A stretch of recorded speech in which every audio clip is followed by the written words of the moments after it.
សូមស្វាគមន៍មកកាន់ព័ត៌មានប្រចាំថ្ងៃពី The Khmer Today តិចអស់ឡើងញ័រដែរលេងនេះ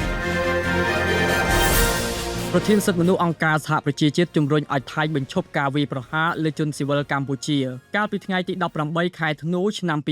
2025គណៈកម្មាធិការសិទ្ធិមនុស្សកម្ពុជា CHRC បានរាយការណ៍ថាឧត្តមស្នងការអង្គការសហប្រជាជាតិទទួលបន្ទុកសិទ្ធិមនុស្សលោក Volker Turk បានសម្ដែងការព្រួយបារម្ភយ៉ាងខ្លាំងចំពោះការកើនឡើងនៃចំនួននាពេលថ្មីនេះនៅតាមបណ្ដាលព្រំដែនកម្ពុជាថៃយោងតាម CHRC ប្រធានសិទ្ធិមនុស្សអង្គការសហប្រជាជាតិរូបនេះបានទទួលរបាយការណ៍ដែលបង្ហាញថាកងកម្លាំងថៃបានធ្វើការវាយប្រហារដោយប្រើប្រាស់យន្តហោះចម្បាំង F-16 និងអាវុធធ្ងន់ធ្ងរនៅក្នុងតំបន់ដែលមានប្រជាជនស៊ីវិលកម្ពុជារស់នៅការវាយប្រហារទាំងនេះត្រូវបានគេរាយការណ៍ថាបានបាញ់ចំភូមិឋានជាច្រើននិងតំបន់បេតិកភណ្ឌវប្បធម៌ដែលបណ្ដាលឲ្យជនស៊ីវិលបាត់បង់ជីវិតនិងបង្កឲ្យមានការភ័យខ្លាចយ៉ាងខ្លាំង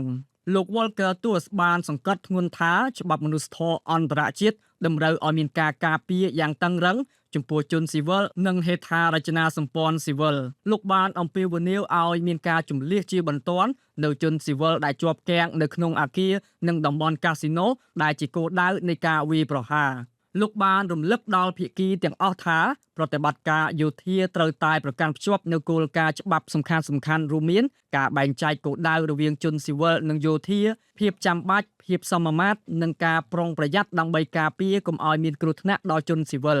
មន្ត្រីអង្គការសហប្រជាជាតិរូបនេះបានជំរុញឲ្យបញ្ឈប់អរិភាពជាបន្ទាន់និងវិលត្រឡប់ទៅរកកិច្ចសន្ទនាវិញក្រោមកិច្ចព្រមព្រៀងសន្តិភាពទីក្រុងកូឡាឡាំពូលោកបានបញ្ជាក់ថាការិយាល័យរបស់លោកត្រៀមខ្លួនរួចជាស្រេចក្នុងការគ្រប់គ្រងវិធានការកសាងទំនុកចិត្តនិងធានាថាសុវត្ថិភាពនិងសុខុមាលភាពរបស់ជនស៊ីវិលកម្ពុជានៅតែជាអាទិភាពពីខ្ញុំបាទពៅណាគ្រីសូមអរគុណ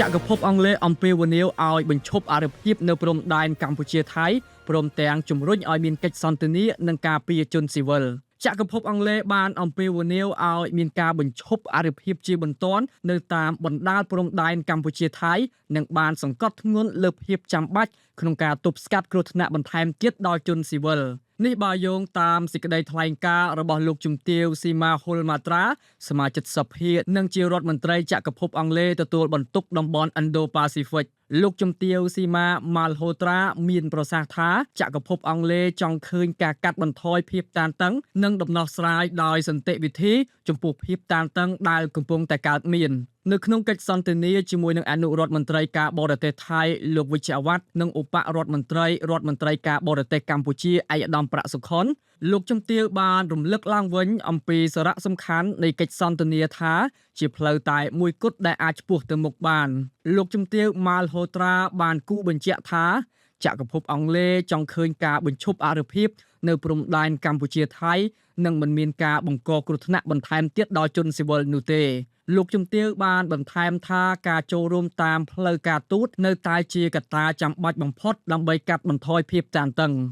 លោកជំទាវក៏បានស្វាគមន៍ចំពោះកិច្ចខិតខំប្រឹងប្រែងអន្តរជាតិក្នុងការគ្រប់គ្រងសន្តិភាពនិងស្ថិរភាពនៅក្នុងតំបន់ដោយកត់សម្គាល់ពីការចូលរួមរបស់សហរដ្ឋអាមេរិកម៉ាឡេស៊ីនិងដៃគូផ្សេងៗទៀតក្នុងការជំរុញឲ្យមានកិច្ចសន្ទនារវាងភាគីទាំងពីរជំហររបស់ចក្រភពអង់គ្លេសនៅពេលនេះបានបន្ថែមទៅលើក្តីព្រួយបារម្ភអន្តរជាតិដែលកំពុងកើនឡើងជំវិញស្ថានភាពដ៏តានតឹងនៅតាមបណ្ដាព្រំដែនខណៈដែលការអំពាវនាវឲ្យមានការអត់ធ្មត់និងការពារជនស៊ីវិលនិងការវិលត្រឡប់ទៅរកការចរចាការទូតកំពុងតែមានការកើតឡើងជាបន្តបន្ទាប់ពីខ្ញុំបាទពៅណាគ្រីសូមអរគុណ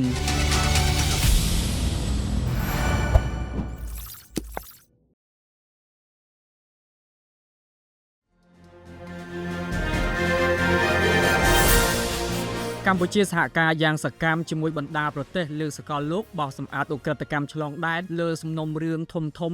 35នៅក្នុងកិច្ចខិតខំប្រឹងប្រែងយ៉ាងមោះមុតដើម្បីបោះសម្អាតឧក្រិដ្ឋកម្មឆ្លងដែនលេខាធិការឋានគណៈកម្មាធិការចំពោះកិច្ចការប្រយុទ្ធប្រឆាំងការឆបោកតាមប្រព័ន្ធអនឡាញគបចបបានបង្ហាញរបាយការណ៍ថ្មីមួយស្ដីពីលទ្ធផលនៃការប្រយុទ្ធការបោសសម្អាតរយៈពេល6ខែចុងក្រោយនេះរបាយការណ៍បានបញ្ជាក់ថាបច្ចុប្បន្នតុលាការកម្ពុជាកំពុងដំណើរការនីតិវិធីយ៉ាងតឹងរ៉ឹងលើសំណុំរឿងធំចំនួន35ដែលពាក់ព័ន្ធនឹងមេខ្លោងនិងបកពួកសរុប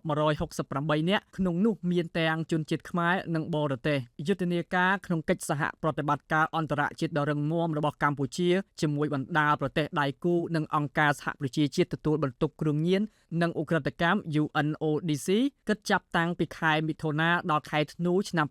2025សមត្ថកិច្ចចម្រុះបានចុះបង្ក្រាបទីតាំងសង្ស័យចំនួន118កន្លែងទូទាំងប្រទេសដោយបានឃាត់ខ្លួនជនសង្ស័យសរុបជិត 5000 នាក់មកពី23សញ្ជាតិផ្សេងៗគ្នានិងបានសម្រេចនិរទេសជនបរទេសជាង 4000 នាក់ចេញពីប្រទេសកម្ពុជាតាមនីតិវិធីច្បាប់នៅក្នុងកិច្ចសហប្រតិបត្តិការនេះបណ្ដាប្រទេសជាដៃគូនិង UNODC បានទទួលស្គាល់ថាបញ្ហាឆបោកតាមអនឡាញគឺជាបញ្ហាសកលដែលមិនមែនកើតមានតែនៅក្នុងប្រទេសកម្ពុជានោះទេហើយក្រុមឧក្រិដ្ឋជនបានប្រើប្រាស់បណ្ដាប្រទេសនៅក្នុងតំបន់ជាច្រើនជាពិសេសប្រទេសថៃមីយ៉ាន់ម៉ាជាទីតាំងឬជាផ្លូវឆ្លងកាត់ក្នុងន័យនេះកម្ពុជាបានកំពុងដើរតួយ៉ាងសកម្មក្នុងការផ្លាស់ប្ដូរព័ត៌មានសម្ងាត់ការស៊ើបអង្កេតហិរញ្ញវត្ថុនិងការប្រមូលភស្តុតាងអេឡិចត្រូនិកដើម្បីវេចមុខបណ្ដាលអង្គការចាត់តាំងដែលលាក់ខ្លួននៅពីក្រោយបទល្មើសទាំងនេះបច្ចុប្បន្នក្រុមការងារជំនាញរបស់កម្ពុជាកំពុងធ្វើកោសលវិច័យលើវត្ថុតាងរាប់ពាន់គ្រឿងដែលរឹបអូសបានរួមមានកុំព្យូទ័រនិងទូរស័ព្ទដើម្បីឲ្យដល់មេខ្លោងឧក្រិដ្ឋកម្មទាំងនេះរាជរដ្ឋាភិបាលកម្ពុជាបដិញ្ញាបន្តបើកទូលាយកិច្ចសហប្រតិបត្តិការជាមួយនឹងគ្រប់ភាគីដែលពាក់ព័ន្ធដើម្បីលុបបំបាត់ឧក្រិដ្ឋកម្មឆ្លងដែននេះនិងធានានូវសុវត្ថិភាពសង្គមជាតិពីខ្ញុំបាទពៅណាគ្រីសូមអរគុណ